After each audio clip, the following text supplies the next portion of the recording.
Welcome to Spooky History. In today's episode, we're learning about the psychic who took his own life to prove the existence of the other side. And, content warning, discussion on suicide.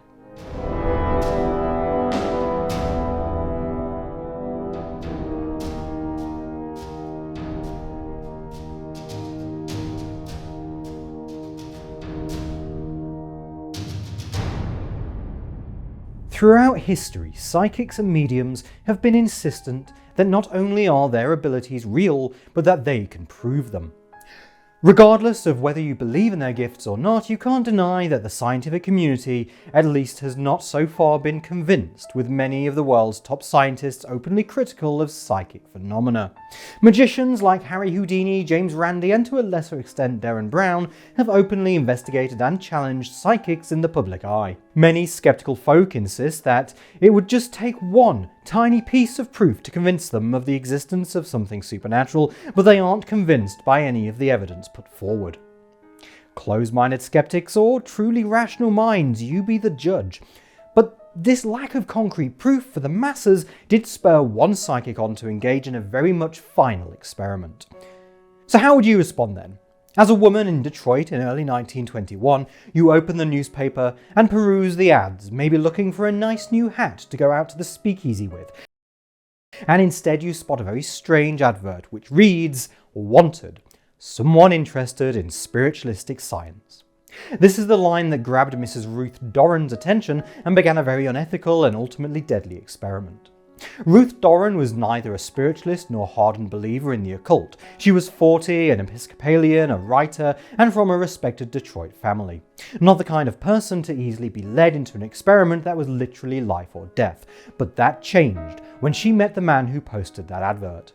Thomas Lynn Bradford was a 48-year-old widower with a history of job hopping and a lack of life focus, having been an athlete, an electrical engineer, an actor, and now lecturer and writer on all things occult. Bradford's obsession with proving the existence of the soul and an afterlife may have been encouraged after the loss of his wife, but whatever the cause of his determination, he had his mind settled on the next best course of action: suicide.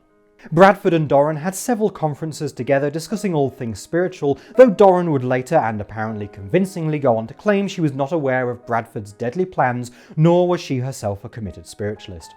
I answered his advertisement through a simple desire to know more about a thing in which I was little versed. I am not a spiritualist nor a believer in the psychic. But whether she was a spiritualist then, she would later engage in spiritualistic activity and become a supporter, at least in regards to Bradford.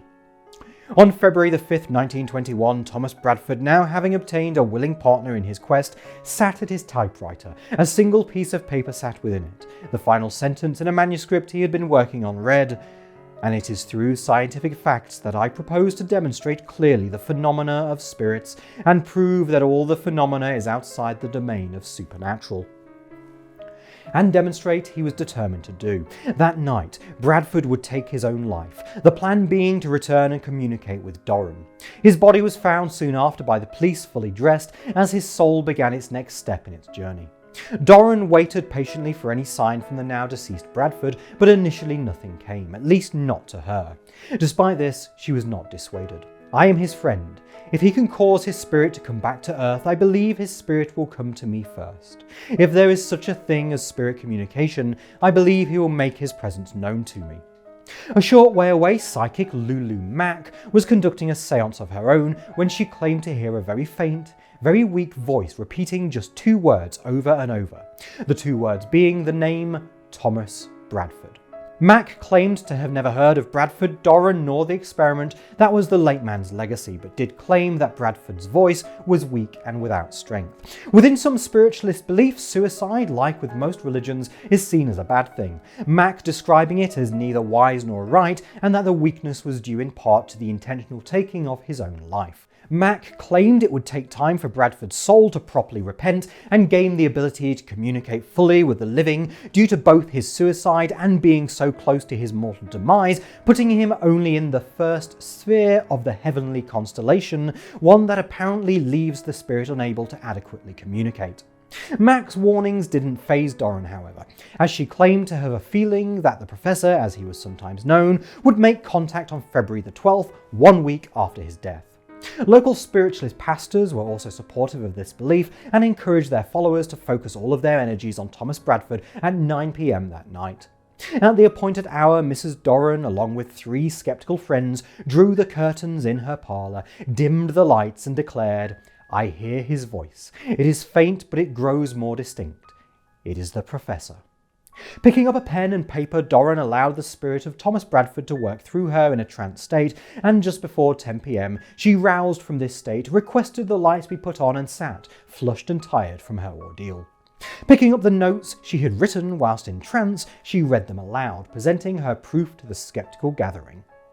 "I am the Professor who speaks to you from the beyond. I have broken through the veil. I find no great change apparent. I expected things to be much different. They are not. Human forms are retained in outline, but not in the physical. My present plane is but the first series. I am still investigating the future planes, regarding which we in this plane are as ignorant as are earthly beings of the life just beyond human life." Despite Doran now being convinced of the afterlife and that Bradford had made contact, the experiment had little impact on the world of spiritualism, nor did it act as a convincer for those not already on board with the belief. The most impact it had was that renowned spiritualists, such as Sir Oliver Lodge and Sir Arthur Conan Doyle, were, according to the Southeastern Missourian newspaper, greatly stirred over the phenomena because of the unusual conditions under which it occurred. Despite Doran's best efforts, the Bradford experiment did nothing other than cut short the life of a clearly desperate man and turn the once sceptical Doran into a spiritualist, making no actual difference in the number of spiritualists in the world.